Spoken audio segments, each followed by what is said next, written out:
Okay everyone, so today I have an exciting review and I'm actually quite excited about this one. This is considered a toy that you can get into for less than $100. So when I got this, it was on sale on Amazon for $69.99.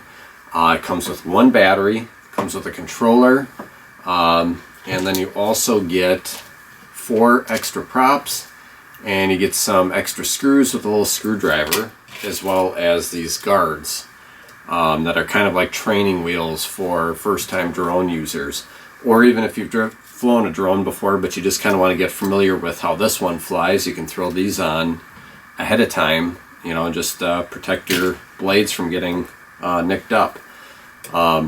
So that's awesome. I'm going to go through the things I really like about this. So as I said, $70. I spent $10 to get an extra battery, and that was through Walmart. And I spent another $10 to get the micro SD card that goes right in the back there. So it clicks in, clicks out, the battery connects on the bottom, and then the camera is out front. So actually what I will do is I will start with the negative. So I like the price. What I don't necessarily care for is the angle of this camera. You can tell it is angled downward, and on a drone or quadcopter like this that doesn't go up very high, you're getting a lot of ground shots when you'd like to get horizon shots. So it'd be nice to either have this adjustable or just have it up further. You know, would work a lot better for at least my use. So what I found I had to do is I'd actually have to pitch it back to get this camera, you know, at kind of a level angle. So I'd get up as high as I needed to, pitch it back, try to do it as smoothly as possible, which is kind of difficult. The other thing I don't necessarily care for is the range. So the range is either really good or really bad, and you don't get much of a warning.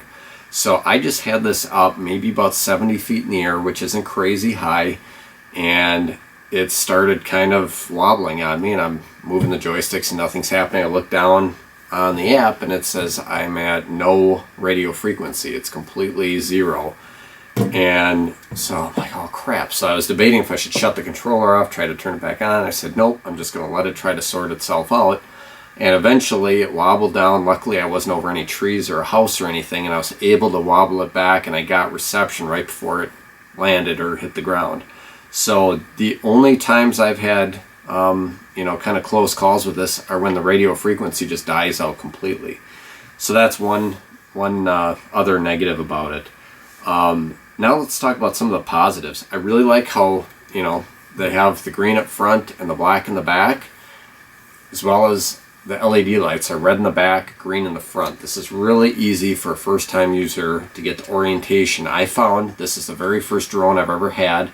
So 1 week ago, I'd never flown a drone, and now I've flown this thing, I think the app says now like 60 times. So I feel like I'm getting pretty good, and as you can tell, nothing has been damaged. This is all the original blades, propellers. There's really no scratches or anything, so I'm pretty proud of that. The only times that I've had kind of sketchy situations are when it loses or drops the frequency. So this thing has been durable. I have landed it in the snow, so fluffy snow, sank completely in, kind of just blew it off, put it over a heater, put another battery in a half hour later, and off she went, and have had no issues. Also, I really like the responsiveness of this. So it has 3 settings on the controller, 1, 2, and 3. 1 is for beginner mode, 3 is more for the advanced.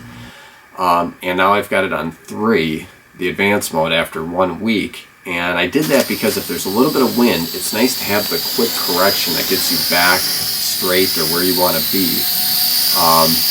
So, you know, I'd recommend that as you get used to this, kind of get it more in the expert mode, because it does give you more control over the drone.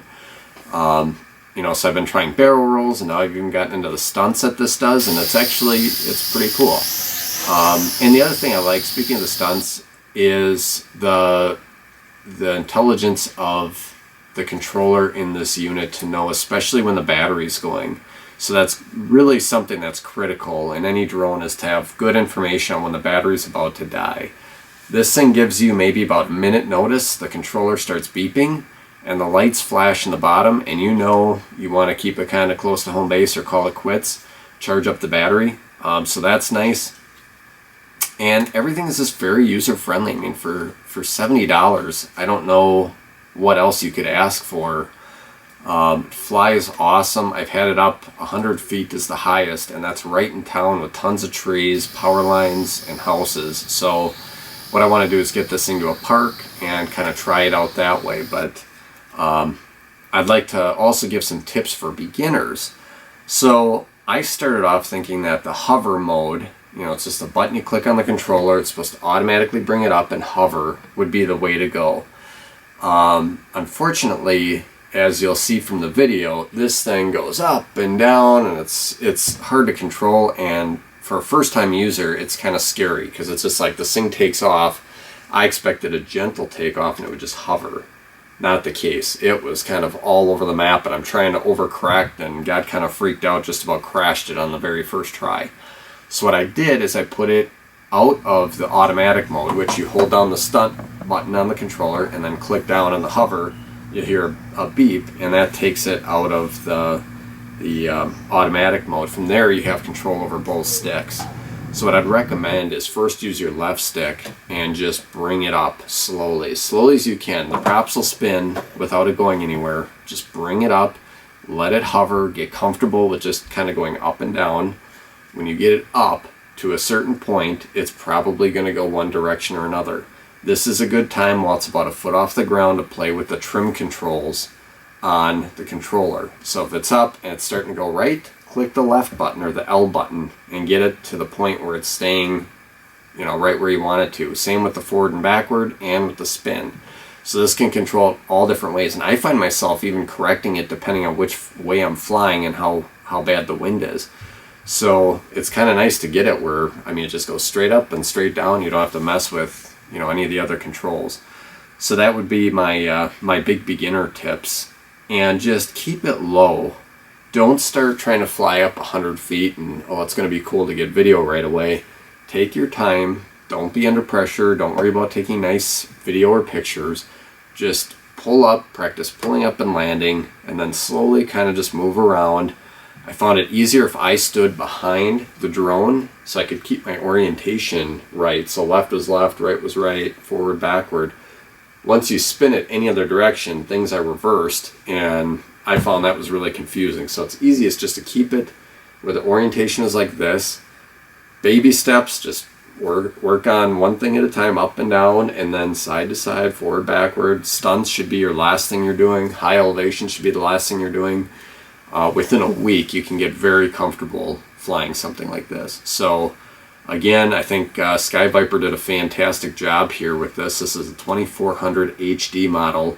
The camera on this, not so great, but it's better than nothing. And it really doesn't seem like it adds much weight to this. It flies really well. These guards were a noticeable difference. The battery life is kind of hindered as well as performance, so I took them off.